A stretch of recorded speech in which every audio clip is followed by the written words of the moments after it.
The life of Captain Dorn. While some are advocating for the lives of black people in America, others are using this opportunity to carry out crime with no remorse. During the Black Lives Matter protests, people began to loot and vandalize property under the excuse of proving a point. On the 2nd of June, while trying to keep looters away from a pawn shop, retired Captain David Dorn was killed. 77-year-old David Dorn was known to be a great man, continually looking to better the lives of young people in his community. He was the type of man who would give up his life to get younger people on the straight and narrow path. David Dorn was a friend of the pawn shop's owner, Lee. He met Lee years ago when Lee was just a kid. After Lee's entire family was attacked and murdered, David took a keen interest in the life of Lee, and as time went on, they bonded, and their friendship became strong. Lee opened up a pawn shop at Martin Luther King Drive and asked David to be in charge of security because he trusted him. The way he treated Lee was how he treated everyone he came across, with love and care. Right from childhood, David Dorn always wanted to be a police officer. He was an African American man who believed he could rid the system of racism, and he worked towards it. He loved to tell stories about the change he was able to impact as a police officer. His loved ones recall him talking about interrupting youths who tried to loot some stuff while working undercover at a famous bar. And instead of arresting them, he talked to them about getting better lives and being the change they wanted to see. He was a very well-respected officer and a refined captain who served for 44 years. During that time, he rose from rookie patrol officer to captain.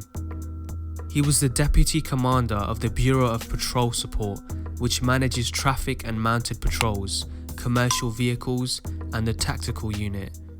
When he retired, he went on to become the police chief in Moline Acres. On the 2nd of June 2020, Dorn received an alert from the security company of his friend's shop. He was responding to the alarm when he got shot by unknown looters. At about 2 a.m, at the entrance of Lee's Pawn and Jewelry, David was found on the sidewalk, lifeless and cold.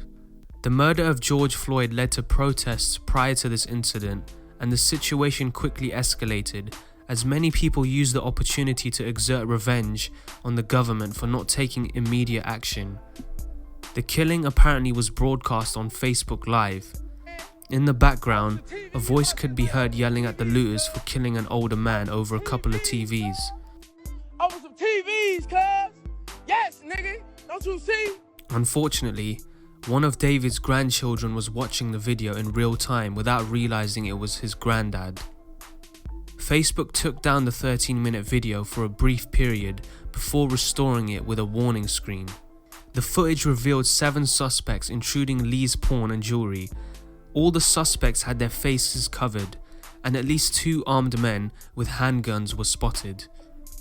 Although there was no suspects at first, on the 7th of June, Stephen Cannon was arrested after Crime Stoppers offered a reward of $56,000 for information that can lead to an arrest. The death of David Dorn was a severe blow for the people of St. Louis. Several hundreds of people gathered to mourn the loss of a father, brother, and uncle. A small memorial was set up outside the pawn shop with a handwritten sign saying, "You all killed a black man because they killed a black man." In an interview with Ann Dorn, the wife of the late David Dorn, Anne Mary urged the public to seek peace in these troubling times. The only way we can grow is if we begin to heal. That can only be done in a peaceful environment. In her speech at the Republican National Convention, Anne Mary spoke in favor of Donald Trump, despite the resistance she got from her daughters. The legacy of David Dorn has been a source of inspiration for many people.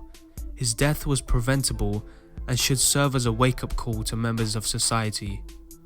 Violence and mayhem is not the proper way to achieve anything worth preserving.